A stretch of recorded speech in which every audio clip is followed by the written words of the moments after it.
दिल्ली में बिहार कांग्रेस के नेतृत्व की बैठक हुई। बैठक में मल्लिकार्जुन खड़गे के साथ साथ राहुल गांधी भी शामिल हुए। कांग्रेस अब केवल 30 सीट पर समझौते के लिए तैयार नहीं है।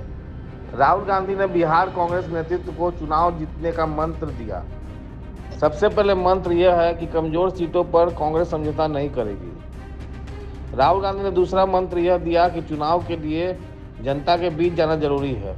महागठबंधन या इंडिया गठबंधन का सहयोगी बनकर कांग्रेस 2020 में विधानसभा चुनाव में आई थी। पिछले चुनाव में उसे 30 विधानसभा क्षेत्र से चुनाव लड़ने दिया गया था।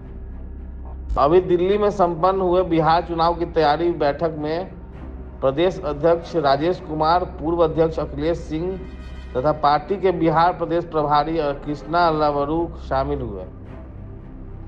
शामिल होने में श्री वेणुगोपाल, मीरा कुमार, तारिक अनवर भी मौजूद प्रमुख नाम थे। पिछले कुछ दिनों से कांग्रेस इस कोशिश में रही है कि बिहार में पिछलग्गू पार्टनर बनकर चुनाव में ना उतरे। कृष्णा अल्लावरू को प्रभारी बनाकर कांग्रेस नेतृत्व ने इसी मकसद से बिहार भेजा है। अल्लावरू दो रणनीति पर काम कर रहे हैं। पहली कोशिश है कि वह संभव तरीके से कांग्रेस का पुनरुद्धार करें। यह काम विलंब से शुरू हुआ है। इसके बारे में उपमा यही दी जा सकती है कि प्यास लगने पर कुआं खोदा जा रहा है। अभी कांग्रेस अपनी पार्टी लाइन को पहले से ज़्यादा व्यवस्थित करने की स्थिति में है। बिहार प्रदेश कांग्रेस कमेटी के चुने हुए अध्यक्ष अखिलेश सिंह पर केंद्रीय नेतृत्व ने भरोसा नहीं किया। अखिलेश सिंह की जगह राजेश कुमार को पार्टी का अध्यक्ष मनोनीत कर दिया गया है। कांग्रेस नेतृत्व की दिल्ली बैठक से यह जाहिर कर दिया गया है, चुनाव परिणाम के बाद ही इंडिया गठबंधन का बिहार में मुख्यमंत्री चेहरा तय किया जाएगा। ट्विटर हैंडल एक्स पे पोस्ट में कांग्रेस अध्यक्ष मल्लिकार्जुन खड़गे ने कहा है कि बिहार में पलायन की समस्या बहुत बड़ी समस्या है और यह रोजगार की ही समस्या है। इसके साथ भर्ती घोटाला, पेपर लीक घोटाला और युवकों के नाराजगी का प्रश्न उठाया। नमस्ते।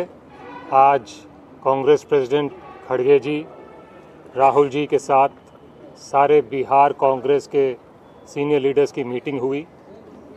बिहार में आने वाले दिनों में कांग्रेस पार्टी की क्या रणनीति रहेगी, इस पे सारे बिहार के लीडर्स ने अपनी बात रखी।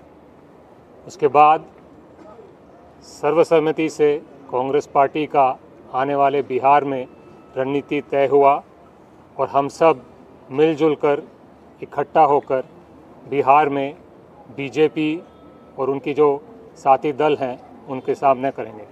तो मैं स्पष्ट कर दूं कि हमारा जो बिहार में चुनौती है वो हमको जो है बीजेपी है और बीजेपी को चुनौती को हम कैसे उसको सत्ता जैसे सत्ता चुरा करके वहाँ तक आई है तो उनको सत्ता से किस तरह से बाहर करें, उस नीति पर भी हम लोग बात किए।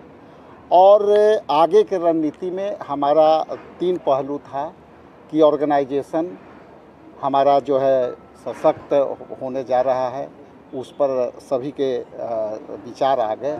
इसके बाद हम किस तरह से अपना चुनावी कैंपेन को सशक्त करें। लोगों के मुद्दे जैसे बेरोजगारी है, यहाँ से लोग प्लान कर करके बाहर रह रहे हैं, उनकी नौकरी नहीं है, तो उसकी जो है यहाँ पे कैसे व्यवस्था हो, सरकार भी विफल रही है। जहाँ तक आपने सवाल किया कि गठबंधन का, तो आप ये मीडिया में कई बातें, ये हम लोगों की तरफ से कभी कन्फ्यूजन नहीं रहा होगा, लेकिन जो मीडिया में कई ऐसे बातें आती है जिससे कन्फ्यूजन लोगों को हुआ है। तो यहाँ पे मैं आप लोग को स्पष्ट करना देना चाहता हूँ कि हमारा इंडिया गठबंधन का जो स्वरूप था, उस स्वरूप में का हम लोग आगे बढ़ाते रहेंगे और उस स्वरूप में बहुत सा साथी बाहर गए, लेकिन हमारा बिहार का जो स्वरूप है वो कायम रहेगा। ये निर्णय सर्वसम्मति से हुआ और हम समझते हैं कि आने वाला समय में हमको जो फिरका परस्त ताकतें हैं उनको हमको रोकने के लिए हमको जाना पड़ेगा इंडिया गठबंधन के साथ और उनके साथ हम कदम से कदम मिला के चलना चाहेंगे।